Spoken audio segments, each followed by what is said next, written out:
the National Working Committee of the All Progressives Congress, APC, today sworn in elected state executive members in Abuja.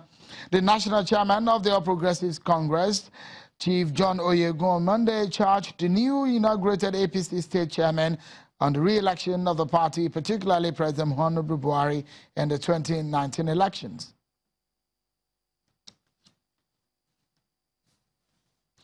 That swearing-in that took place in Abuja today comes amid a lot of controversies. You remember that there are several states across the Federation, from Lagos to Rivers, from Rivers to Kaduna, Imo State, Delta State, Oyo State. You can keep naming them. They had parallel congresses, and there are several issues in all of these ones. In fact, for Lagos State, for example, there are allegations perhaps of the fact that whether or not 20 local government world congresses held or 57 LG and LCDAs, controversies over that one. In Delta State, factions held different kind of congresses. Which one will stand?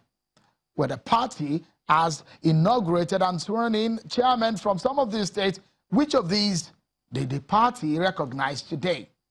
Well, some people are already saying they will go to court to challenge what has happened today. Ministers and governors have gone head-to-head in all of these contests. In Bauchi, you remember what happened. In Kaduna State, the same thing happened. Let's get talking on this one. A member of the APC National Convention Screening Committee joins us from our Abuja studio, Mr. Aliyu Abdullahi. And side by side with him, we'll be taking them on the panel tonight with a member of the APC, Mr. Olubunmi Tunjiojo. Many thanks, gentlemen, for your time on the program tonight. What happened today, Mr. Olubunmi Ojo? How would you describe it? Because a lot of people will say it's a lot of confusion for the party, isn't it?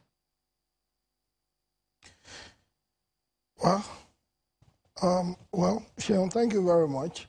I'll talk, I'm not a lawyer, but I'll talk from the political angle. And I think I'll be very explicit on that. Number one, the party held congresses, just as you know, from the ward to the local government, then to the state levels. And there were guidelines that had to be followed for the congresses. And the guidelines were very clear. The guidelines were released, and we all participated from the ward and to the local government. It is ESCOs that were elected at the ward levels that elected those at the local government level, and it was those that were elected. It was those that were elected at the local government level that ended up electing those at the state level. So what we just have today is just a normal thing in politics. When you've been elected, it's just ideal that you're sworn in. So that people had parallel congresses, people they can associate. There's freedom of association, so far it's not illegal. People can come together and hold meetings and do whatever. But the fact is this: the party had a guideline.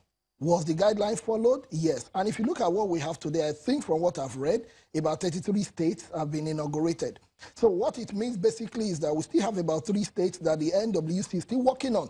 You know, some of these things, it's not everything that has to be, that you have to, I mean, there are political solutions to so many things. And with what we've heard today, it's just a normal thing. People have been elected by party members, and it is just ideal that they are sworn in to start the job of revamping our party, start the job of mobilizing for our party, start the job of really preparing our people for election that is coming up in a few months' time.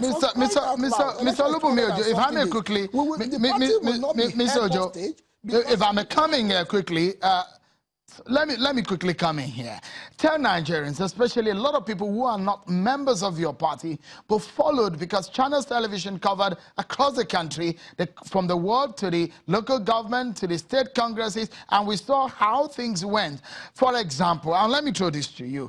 In Bauchi State, for example, you know the Speaker, Yakubu Dogara, was and his group, they boycotted that the Congress, the state Congress.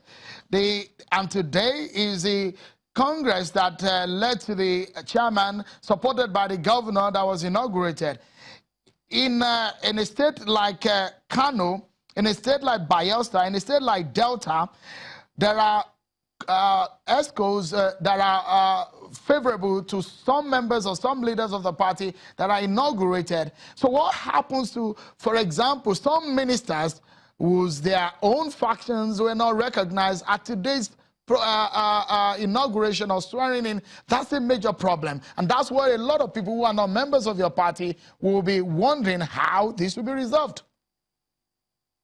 Well, Sheon, let me be sincere with you. You have to get something clear. I don't believe they are factions. APC is one, and you cannot have two. You can't do the right thing in the wrong way and expect a good result. Likewise, you cannot do the wrong thing in the right way and expect something good. For crying out loud, we had clear instructions called the party guideline. I'm not a lawyer, but there's a saying in law: you don't build something on nothing and expect it to stand. There was the guideline of the party is the basic, is the foundation of anything that you have to do. What you see today is just a result of the guideline. And it is just ideal. And you have to understand, Sheon, that APC is a progressive party. It's a party that is owned by the masses. Mr. Ojo, to the masses. Let's allow Mr. Ali Abdullah to weigh in on this one. He's a member of the screening committee of the party. And some of the fears, for example, is when the secretary of the convention committee pulled out, and now the party has Senator Udoma now as to take over as the secretary of the national convention for the party. How is the party going to go ahead? Because the secretariat has been working with the secretary. Now there's another secretary.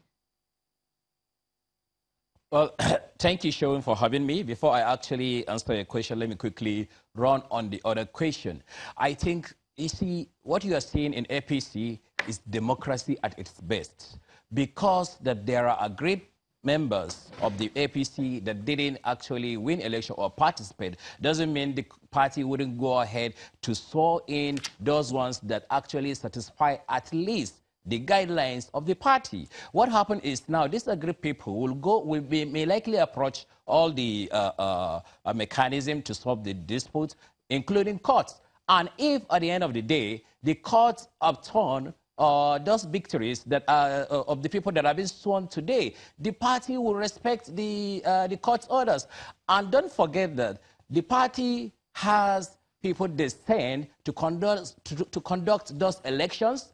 The results from those people are what the party will use. Like my friend here said, the guidelines that were respected, those ones that respected the guidelines were those ones that have been sworn in. In addition to that, also, those congresses that were supervised by INEC are those ones that the party are accepting as credible.